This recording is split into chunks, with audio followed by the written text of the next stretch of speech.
big news on early release at the moment. You've unveiled a new plan which you say could deal with the issue of early release of criminals. What is that plan? I've heard the depth of concern felt across the country about the potential release of the killers of PC Andrew Harper, and obviously I feel for the family and the anguish that they're going through. What I have done since I came into office is push the system every single day to go further. I've not accepted it's impossible to do more. I believe there is more that can be done. So today I have asked the Justice Secretary to present a plan in early September to Parliament to go further so that we do not have to release as many people early.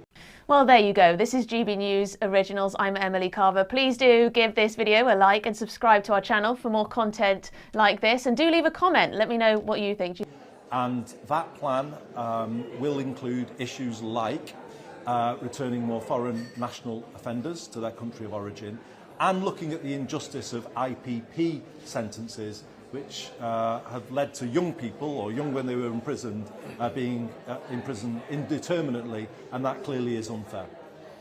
And also women's jails too. You're looking at those too in this plan, are you?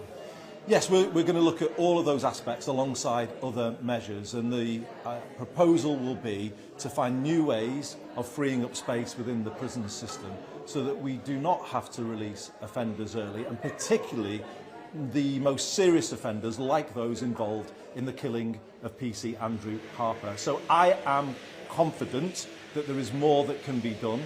I have asked the Justice Secretary to bring that plan to Parliament. I will talk to the other political parties about it because I believe it's extremely important to build as much public and political consensus as we can around this difficult crisis within our... Two killers of Andrew Harper, they won't be released under your new plan.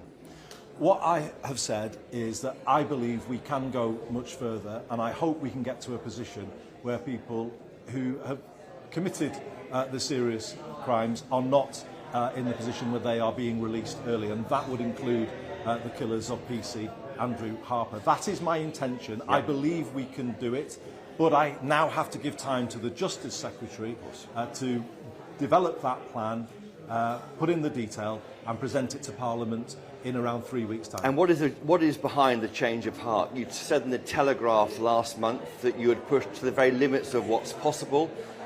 We heard yesterday from your spokesman in number 10 that you were ruling out exempting those convicted of manslaughter. What's changed overnight? How have you unblocked this?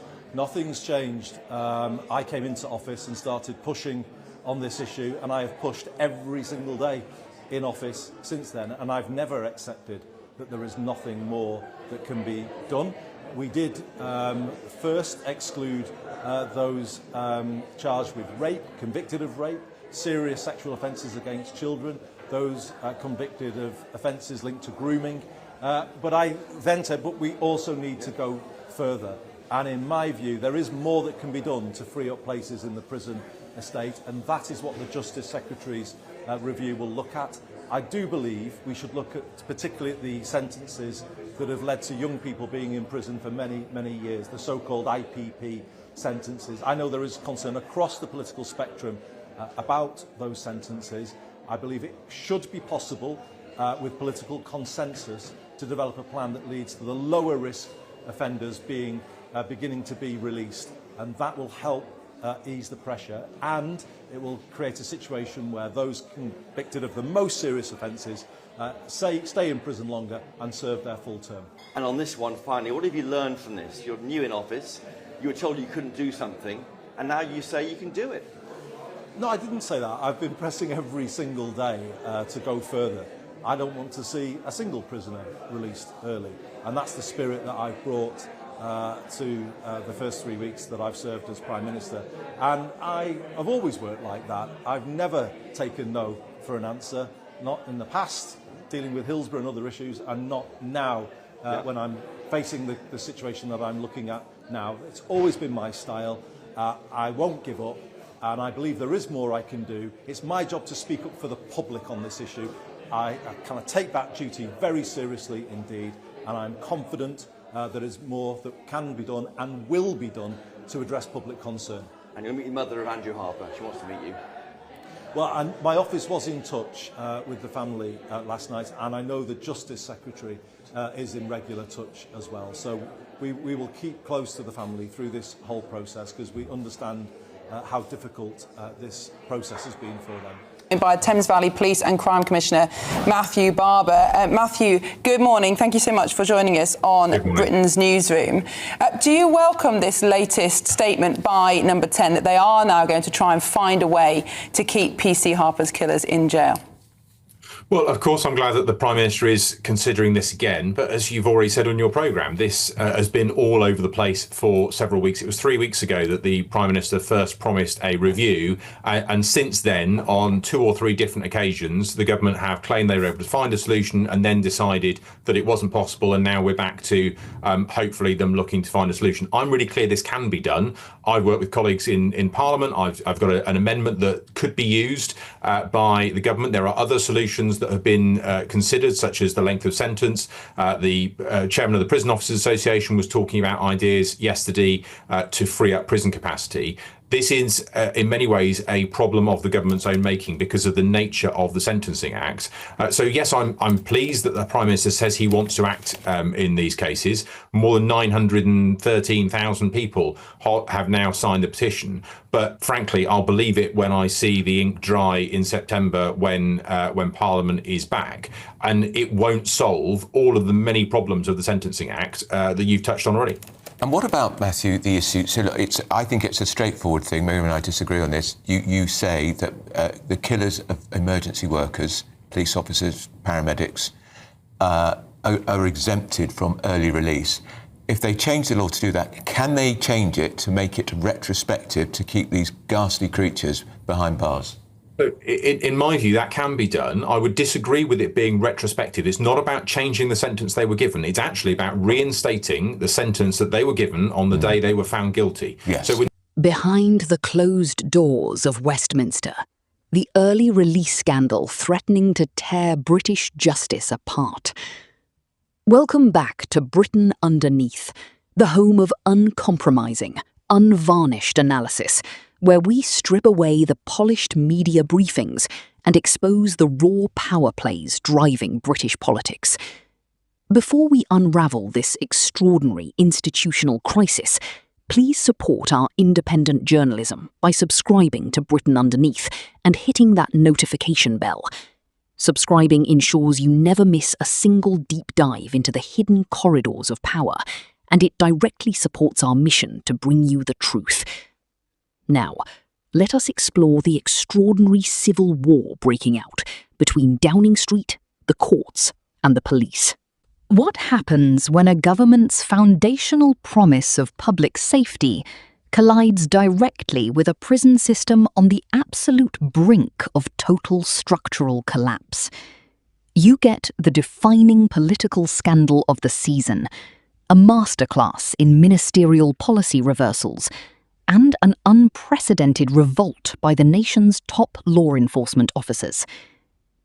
To understand how deep this crisis runs, we must look at the Sentencing Act.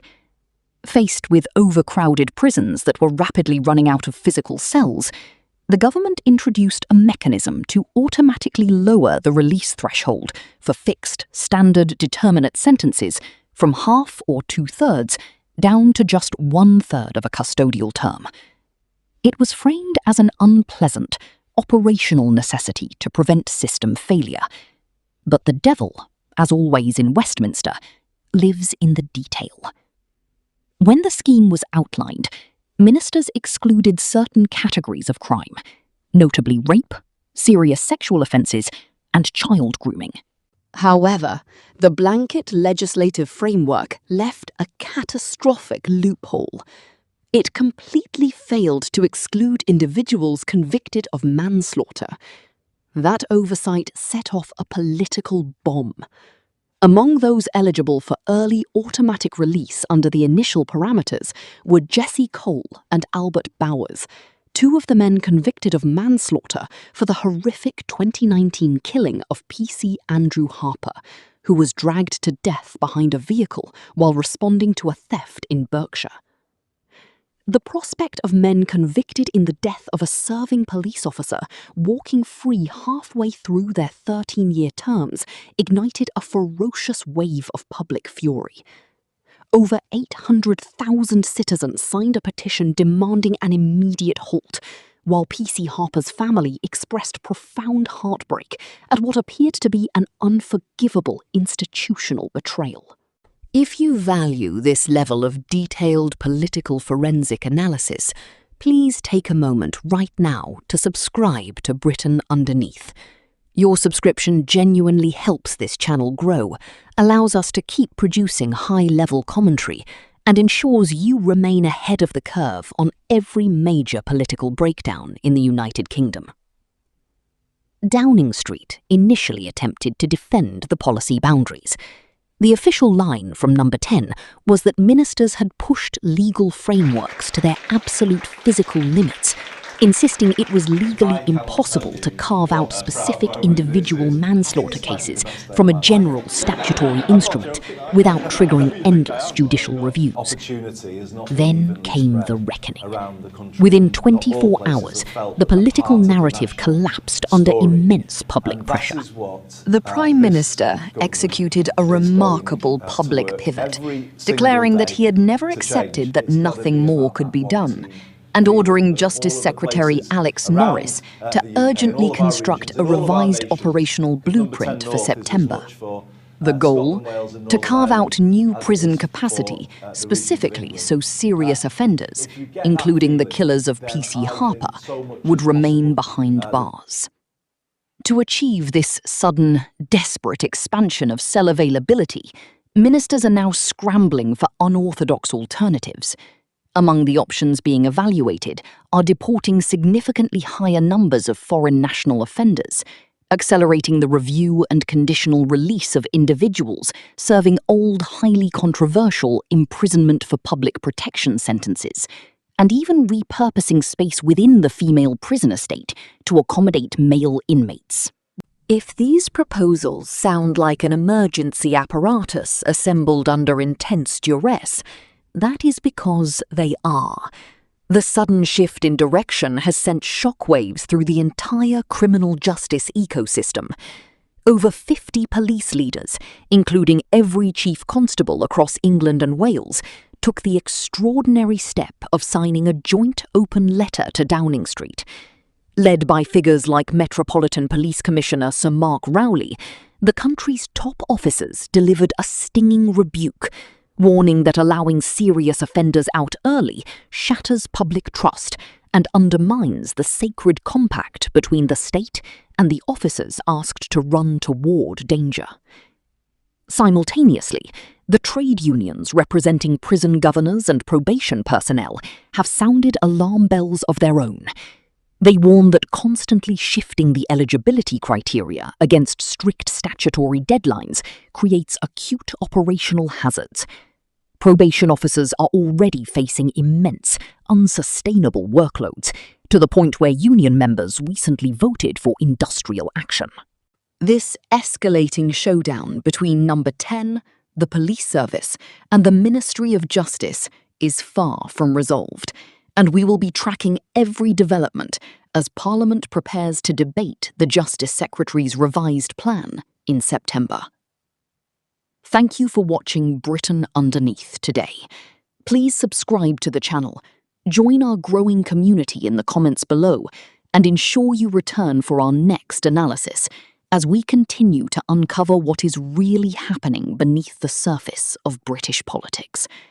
Stay watchful, stay questioning, and stay informed.